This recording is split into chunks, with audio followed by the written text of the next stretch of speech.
এবং বাংলাদেশ আওয়ামী লীগের সভানেত্রী শেখ হাসিনা দেশে ফিরছেন। তিনি কি আসলেই দেশে ফিরছেন নাকি এটি একটি রাজনৈতিক কৌশল? আজকে এটি নিয়েই আলোচনা করব। আপনারা জানেন যে গতকাল মঙ্গলবার সকালে কলকাতায় উপস্থিত বাংলাদেশ আওয়ামী লীগের ওয়ার্কিং কমিটির যারা রয়েছেন কলকাতায়, তাদের সাথে সভানেত্রী শেখ হাসিনার একটি ভার্চুয়াল মিটিং হয়েছে এবং সেখানে ওয়ার্কিং কমিটির সদস্য ছাড়াও আরো দুজন উপস্থিত ছিলেন। সেখানে নির্বাচনে জনগণ যে ভোট দিতে যায়নি, অধিকাংশ জনগণ নির্বাচনকে প্রত্যাখ্যান করেছে এবং আওয়ামী লীগের সভানেত্রীর আহ্বানে সাড়া দিয়েছে, সেটি নিয়ে আলোচনা হয়েছে, দেশবাসীকে অভিনন্দন জানানো হয়েছে।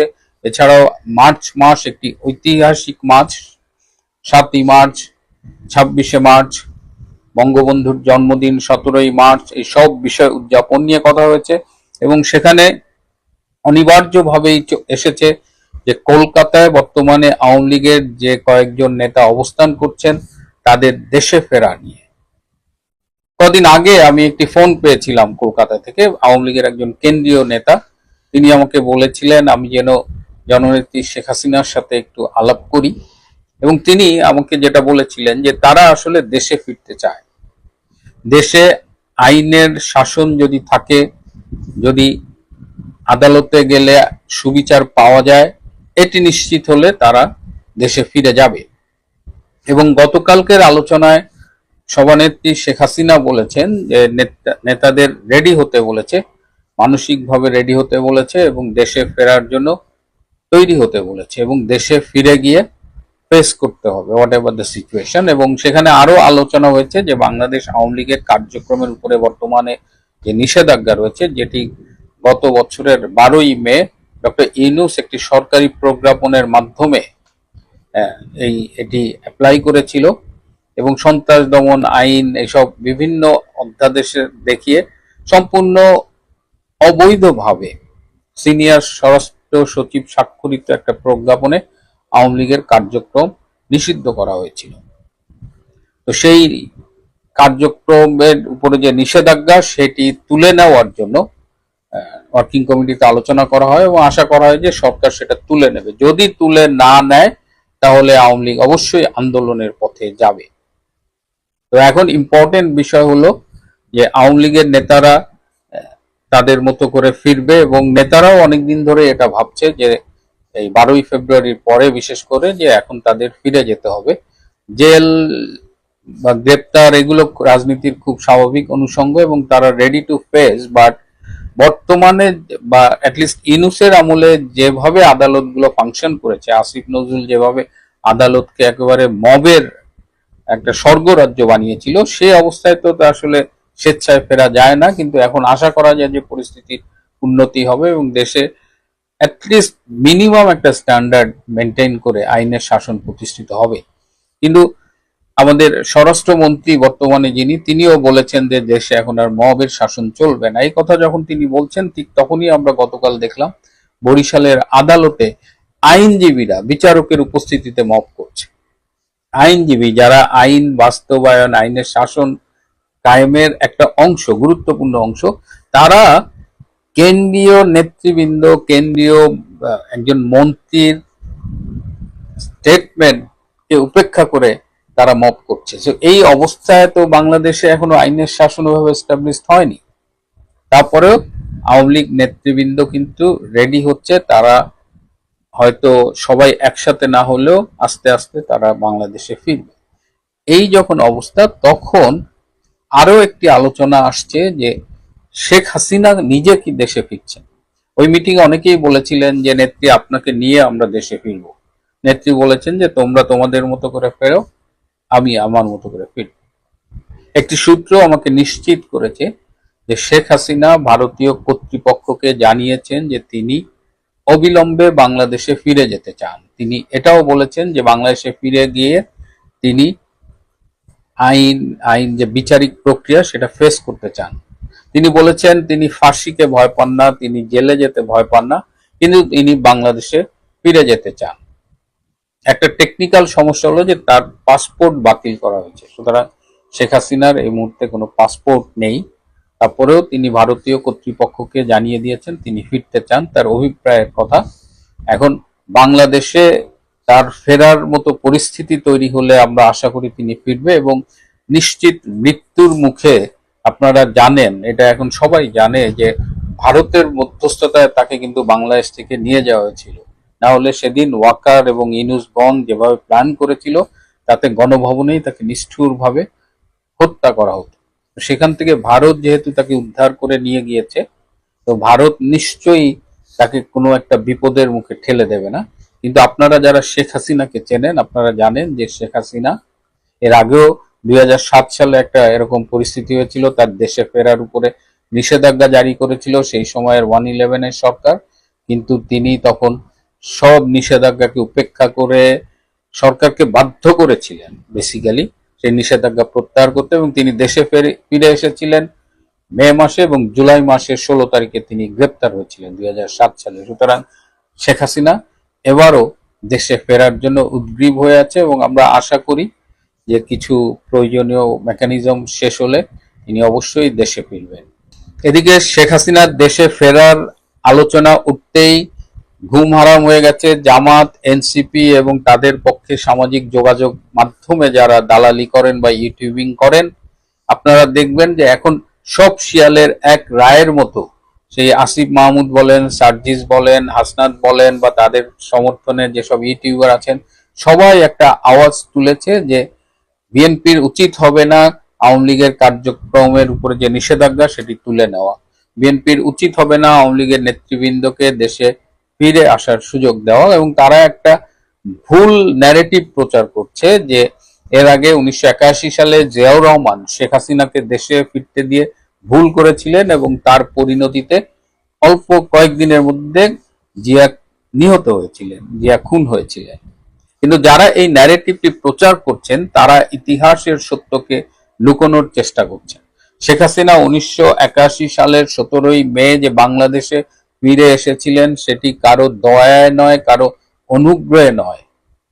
1981 সালের ফেব্রুয়ারিতে আওয়ামী লীগের সম্মেলনের অনুপস্থিতিতে শেখ হাসিনাকে সভাপতি নির্বাচিত করা হয়েছিল, এবং তখন তিনি সিদ্ধান্ত নেন দেশে ফেরার, এবং সবার সাথে আলোচনা করে 17ই মে তিনি বাংলাদেশে ফেরেন। এবং জিয়াউর রহমান সর্বোচ্চ চেষ্টা করেছিলেন যেন শেখ হাসিনা দেশে ফিরতে না পারেন। এমনকি শেখ হাসিনা প্রত্যাবর্তন ঠেকানোর জন্য কমিটিও করা হয়েছিল। একটা কমিটির আহ্বায়ক ছিল সেই সময়ের জাতীয় সংসদের স্পিকার মির্জা গোলাম হাফিজ। তাহলে জিয়াউর রহমান কি করে শেখ হাসিনাকে আসতে দিলেন? এবং জাতিসংঘের যে বিশ্বজনীন মানবাধিকারের ঘোষণাপত্র আছে সেখানেও বলা আছে যে কেউ তার মাতৃভূমিতে যে কোনো মুহূর্তে ফিরে আসতে পারে, এটা একটা সার্বজনীন মৌলিক মানবাধিকার। সুতরাং শেখ হাসিনা 1981 সালে জীবনের ঝুঁকি নিয়ে এসেছিলেন। জিয়াউর রহমান চেষ্টা করেছিলেন তার প্রত্যাবর্তন ঠেকাতে, পারেননি। জিয়াউর রহমানের হত্যাকাণ্ড একটি সম্পূর্ণ আলাদা ঘটনা, এর সাথে শেখ হাসিনার প্রত্যাবর্তনের কোনো সম্পর্ক নাই। এবং আওয়ামী লীগের পক্ষ থেকে বারবার দাবি তোলা হয়েছিল যে জিয়া হত্যার প্রকৃত খুনিদের আইডেন্টিফাই করা হোক, বিচার করা হোক। কিন্তু বিএনপির পক্ষ থেকে খুবই সারপ্রাইজিং একটা ব্যাপার যে তারা জিয়াউর রহমান হত্যার প্রকৃত বিচার করতে কখনো আগ্রহী হয়নি। সুতরাং শেখ হাসিনা ফিরবে, বিএনপির বর্তমান সরকারে রয়েছে, তারা তাদের মতো অবস্থান নেবে, তারা কি করবে না করবে এটা তাদের ব্যাপার।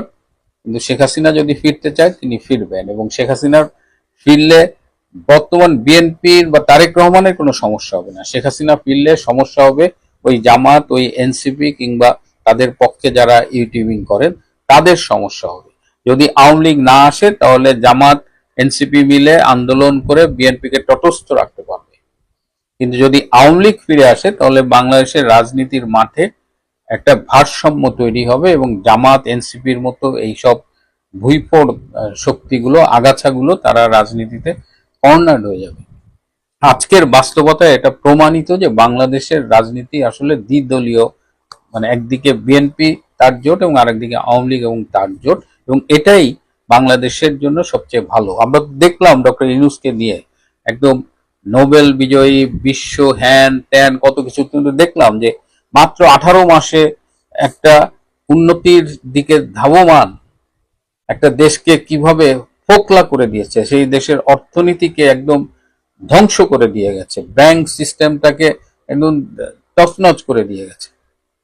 সুতরাং বাংলাদেশের রাজনীতিতে বিএনপি আছে, আওয়ামী লীগও থাকবে, এবং এটাই বাংলাদেশের জন্য বেস্ট অপশন। শেখ হাসিনা ফিরবেন।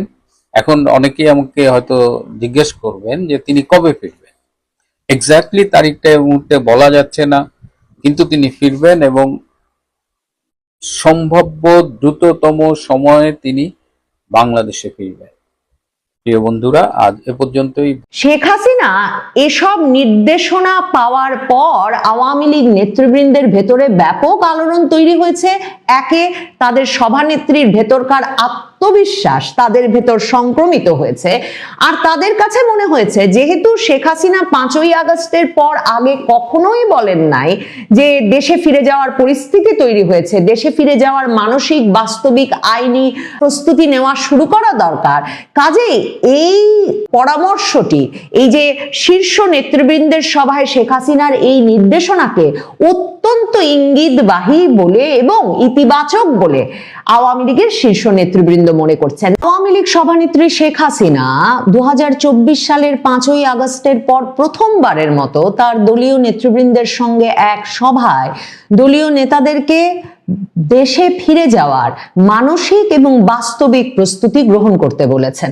শেখ হাসিনা এই সভায় এতটা আত্মবিশ্বাসের সঙ্গে দেশে ফিরে রাজনৈতিক কর্মকাণ্ডে সক্রিয় হওয়ার পরামর্শ দিয়েছেন তার দলের শীর্ষ নেতৃবৃন্দকে যে আওয়ামী লীগের শীর্ষ নেতাদের অনেকেই মনে করছেন যে শেখ হাসিনার কাছে নিশ্চয়ই কোনো গুরুত্বপূর্ণ পক্ষ থেকে সুস্পষ্ট এই ইঙ্গিত এসেছে যে বাংলাদেশের রাজনীতিতে আওয়ামী লীগের জন্য যথাযথ পরিসর সৃষ্টি করা হবে এবং সেটা খুব শিগগিরই হবে। শেখ হাসিনা কতগুলো সুনির্দিষ্ট নির্দেশনা দিয়েছেন বলে ওই সভায় উপস্থিত বিভিন্ন জনের সূত্রে জানা যাচ্ছে। সভাটি অনুষ্ঠিত হয়েছে ভার্চুয়ালি, বাংলাদেশ থেকে বিভিন্ন নেতা কর্মীরা সংযুক্ত হয়েছিলেন, শীর্ষ নেতৃবৃন্দরা সংযুক্ত হয়েছিলেন কলকাতা থেকে, আর দিল্লি থেকে সংযুক্ত হয়েছিলেন শেখ হাসিনা নিজে। কলকাতায় এক প্রেসিডিয়াম সদস্যের বাসায় আওয়ামী লীগের কার্যনির্বাহী পরিষদের কয়েকজন সদস্য সহ শীর্ষ নেতারা বসেছিলেন এ সভায়।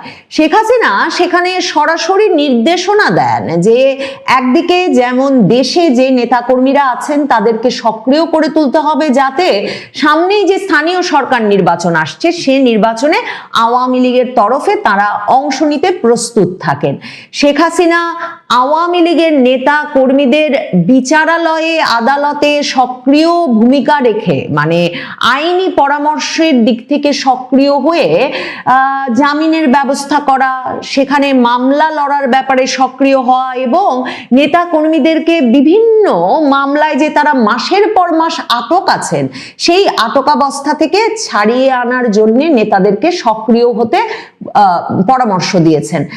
আওয়ামী লীগ সভানেত্রী শেখ হাসিনা পরামর্শ দিয়েছেন যে যারা বিদেশে আছেন, যে শীর্ষ নেতৃবৃন্দ, তাদেরকেও সক্রিয় হতে হবে যাতে তারা আইনিভাবে দেশে ফিরে আদালতে আত্মসমর্পণ করে কিংবা মামলা লড়ে নিজেদের মামলাগুলোর আইনি যেসব বাধা আছে সেগুলোর একটা মীমাংসা করতে পারেন। মানে যেভাবে বরাবর বাংলাদেশে আওয়ামী লীগ আমলে বিএনপি নেতৃবৃন্দ আর বিএনপি আমলে আওয়ামী লীগ নেতৃবৃন্দ শত শত মামলা একরকম ঘাড়ের ওপর রেখে রাজনীতি করে গেছেন, সেই পরিসরটা সৃষ্টি করার জন্য যে আইনি ব্যবস্থা গ্রহণ প্রয়োজন শেখ হাসিনা বলেছেন তা যেন আওয়ামী লীগ নেতৃবৃন্দ দ্রুততার সাথে গ্রহণ করেন।